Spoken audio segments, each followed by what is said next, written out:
యేసుక్రీస్తు నామంలో మీ అందరికీ వందనాలు, శుభములు తెలియజేస్తూ ఉన్నాను. ఈరోజు నేను ఈ వీడియో చేయడానికి మీ ముందుకు వచ్చాను. ఈ వీడియో మీద నేను స్పందిస్తూ ఉన్నాను. నంద్యాల జిల్లా ముచ్చుమర్రి పోలీస్ స్టేషన్ పరిధిలో జరిగినటువంటి ఒక సంఘటన నిజంగా నా హృదయాన్ని కదిలివేసిందండి. చిన్న పిల్లలు ముక్కుపచ్చలారనటువంటి ఒక 8 సంవత్సరాల పాపను 9వ తరగతి లేదా 10వ తరగతిలోపు చదువుతున్నటువంటి పిల్లలు ఆ అమ్మాయిని తీసుకొని వెళ్ళి ఘోరంగా రేప్ చేసి ఆ అమ్మాయిని చంపేసి శవాన్ని కూడా దొరకకుండా చేసినటువంటి ఒక దుస్సంఘటన నా హృదయాన్ని కలిచివేసింది. ఇలాంటి అత్యాచారాలు ఎందుకు జరుగుతూ ఉన్నాయి? అసలు దీని వెనుక ఎవరి ఉద్దేశం ఉంది, ఎవరి హస్తం ఉంది మనకు తెలియదు. కానీ ఇలాంటి సంఘటన నిజంగా ప్రతి తల్లికి, ఆడపిల్ల లేదా మగపిల్లలైనా సరే ఉన్నటువంటి తల్లిదండ్రులకు వేదన కలిగించేటువంటి సంఘటన.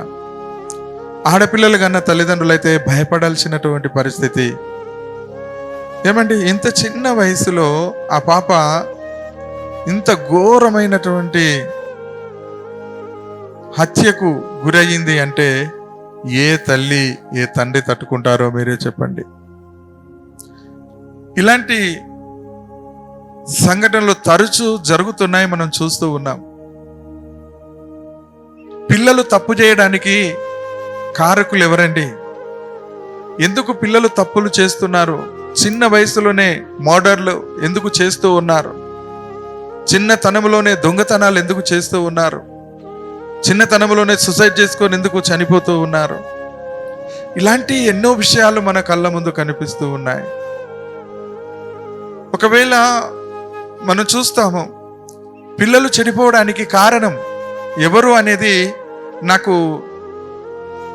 మీకు చెప్పాలని నాకు అనిపిస్తుంది.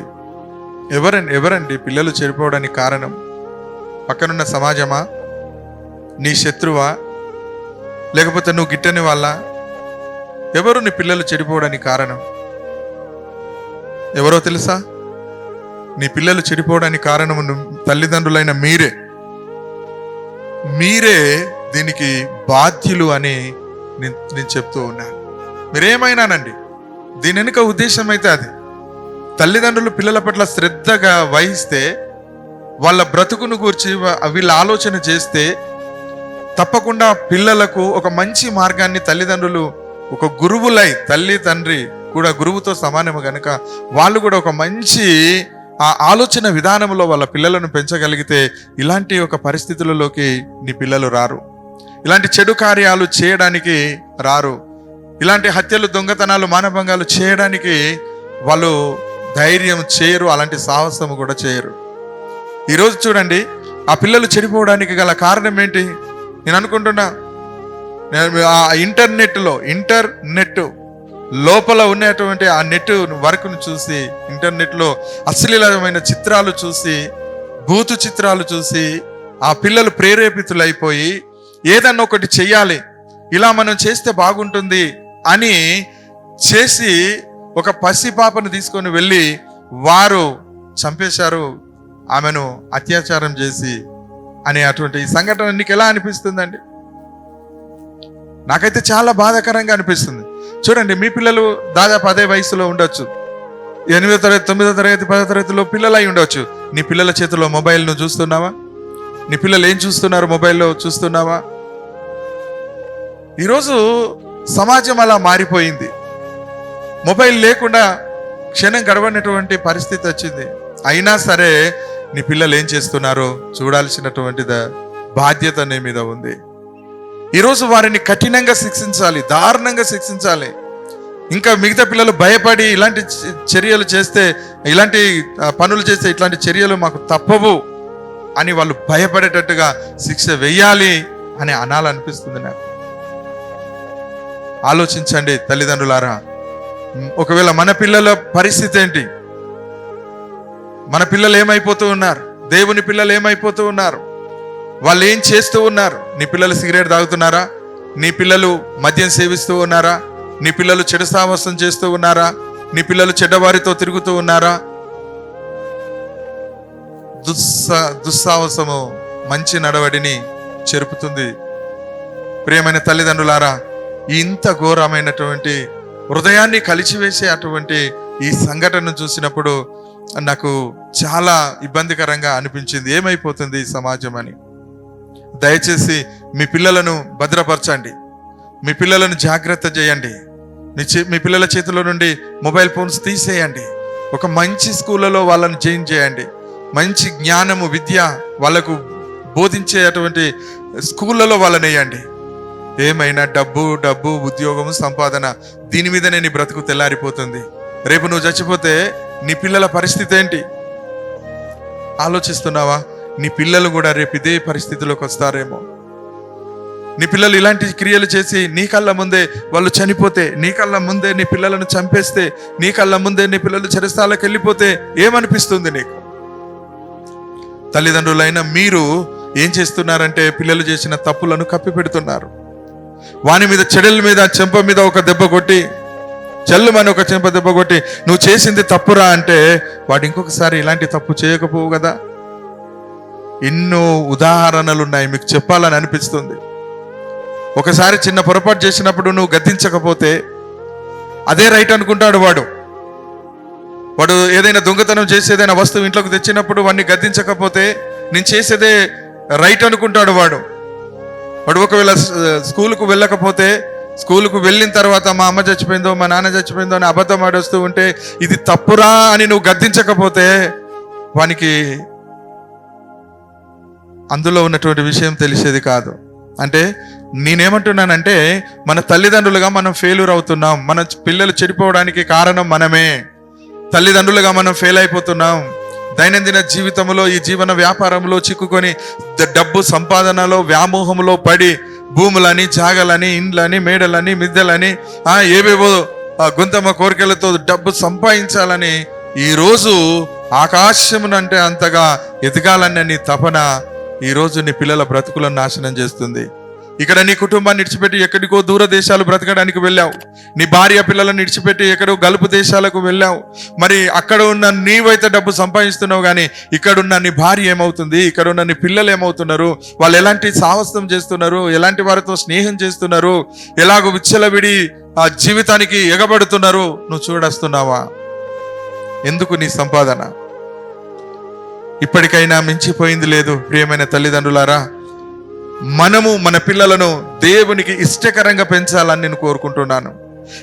దేవుని లేఖనాలు చెప్తూ ఉన్నాయి, చిన్నప్పటి నుండే వానికి నీ దేవుని గూర్చినటువంటి ఉపదేశాన్ని చేయి. చిన్నప్పటి నుండి వాడు నడవవలసిన త్రోవలు వానికి నేర్పించు. వాడు నడవవలసిన మార్గాలు వానికి నేర్పించు. నీవు త్రోవను నడుస్తున్నప్పుడు వానికి నేర్పించు. నువ్వు కూర్చున్నప్పుడు వానికి నేర్పించు. నీవు పడుకుంటున్నప్పుడు వానికి నేర్పించు. ఎందుకు అనంటే నీవు ఎప్పుడు మంచి సత్ప్రవర్తన నీ పిల్లలకు నువ్వు నేర్పుతూ బోధిస్తూ ఉండాలి. నీ పిల్లలను సండే స్కూల్కు పంపిస్తూ ఉండాలి. చిన్నప్పటి నుండే నీవు దేవుని సన్నిధికి నీ పిల్లలను పంపిస్తే ఒక మంచి మార్గాన్ని వాళ్ళు అభ్యసిస్తారు, ఒక మంచి ఉపదేశాన్ని వాళ్ళు నేర్చుకుంటారు. ఇక్కడ మనం చూసినట్లయితే మరి ఆ బాలిక జీవితం నాశనం అయిపోయింది, ఆ బాలిక చనిపోయింది. దీని వెనుక ఎన్నో కారణాలు ఉండొచ్చు.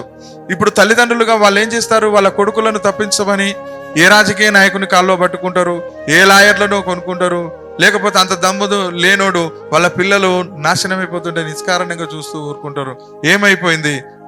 నలుగురి జీవితాలు నాశనం అయిపోయాయి, ముగ్గురు జీవితాలు నాశనం అయిపోతున్నాయి. ఇప్పుడు కొత్త కొత్త చట్టాలు వచ్చాయి. మీకు చెప్తున్నాను, ఆలోచించండి తల్లిదండ్రులారా. కొత్త కొత్త చట్టాలు వచ్చాయి. ఈ మునుపటిలాగా కాదు, వెనకటి రోజుల్లాగా కాదు. ఏండ్లు గడవవు. ఒక నెల రోజుల్లో, 15 రోజుల్లో లేదా 15 రోజుల్లో కేసులు సెటిల్ చేస్తూ శిక్షలు అమలు చేస్తూ ఉన్నారు. మీ పిల్లలు వాటికి బలైపోతారేమో, జాగ్రత్త. మీ పిల్లలు రేపిస్టులుగా మారకముందే, నీ పిల్లలు నరహంతకులుగా మారకముందే, వాళ్ళు దొంగతనాలకు అలవాటు పడక ముందే నీ పిల్లలకు వెంటనే దగ్గరికి తీసుకొని వాళ్ళు నడవలసిన త్రోవలు వారికి నువ్వు నేర్పించు. ఇలాంటి సంఘటన రాబోయే రోజులలో మనం చూడకూడదని నేను దేవుణ్ణి కోరుకుంటున్నాను. మన సంఘాల్లో చూడకూడదని కోరుకుంటున్నాను. మన బిడ్డలు అలాంటి భయంకరమైనటువంటి అత్యాచారాలకు అలవాటు పడకూడదని నేను కోరుకుంటూ ఉన్నాను. పిల్లలు దేవుని సంబంధులు, వాళ్ళను నేర్పించండి. కొంతమంది పిల్లలకు దొంగతనం నేర్పిస్తున్నారు, కొంతమంది వ్యభిచారం నేర్పిస్తున్నారు. పిల్లలకే కన్న తల్లి బిడ్డతో వ్యభిచారం చేపిస్తున్నటువంటి పరిస్థితులు. మన పిల్లలే వావి వరుసలు మరిచి విచ్చలవిడిగా తిరుగుతున్నటువంటి సందర్భాలు ఎన్నో ఉన్నాయి. చెప్పాలంటే ఇంకా అనేకం ఉన్నాయి. కానీ నేను ఒక మాట చెప్తూ ఉన్నాను, అర్థం చేసుకొని మన పిల్లల బ్రతుకులు మనం బాగు చేద్దాం. చూడండి, ఆ పాప తల్లిదండ్రులు ఎంత ఏడుస్తున్నారు. వాళ్ళ గోస చూడండి. 9 మాసాలు మోసి కని పెంచి పెద్ద చేసి అల్లారు ముద్దుగా పెంచుకుంటున్నటువంటి ఆ పాపను అత్యాచారం చేయడం ఏంటంటే ఇది నీచమైనది కాకపోతే అంత క్రూరత్వం వాళ్ళకి ఎలా వచ్చిందండి? ఆ ఇంటర్నెట్లో అశ్లీల చిత్రాలు చూసే కదండి. ఆ మొబైల్ తీసి పాడు చేయండి, కాలబెట్టండి, ఆ మొబైల్ వాళ్ళకి ఇవ్వకండి. మీరు ఇప్పటికైనా కళ్ళు తెరవండి తల్లిదండ్రులారా. ఇప్పుడు చూడండి, వాడిని కేసులో నుండి తప్పించడానికి వాళ్ళు ప్రయత్నం చేస్తున్నారు. కానీ వాళ్ళు తల్లిదండ్రులు మంచి వాళ్ళు అయితే వీళ్ళని తీసుకెళ్లి జైల్లో పెట్టండి, వాళ్ళు అట్లనైనా కొంచెం మంచి జ్ఞానం నేర్చుకుంటారని చెప్పేవాళ్ళు. ఇలాంటి పరిస్థితి రాకముందే మన పిల్లలను జాగ్రత్తగా చేసుకుందాం. నిజంగా మన క్రైస్తవ కుటుంబాలలో కానీ దేవుని పిల్లల్లో కానీ ఇలాంటిది జరగకుండాను గాక, ఇలాంటి సిచ్యువేషన్ రాకుండా దేవుడు మన పిల్లలను రక్షించును గాక. ఇప్పటికైనా మన పిల్లలకు మంచి ఉపదేశం చేసి మంచి జ్ఞానాన్ని మనం నేర్పించుదాం. దేవుడు మీ అందరికీ తోడై ఉండును గాక. ఆమేన్.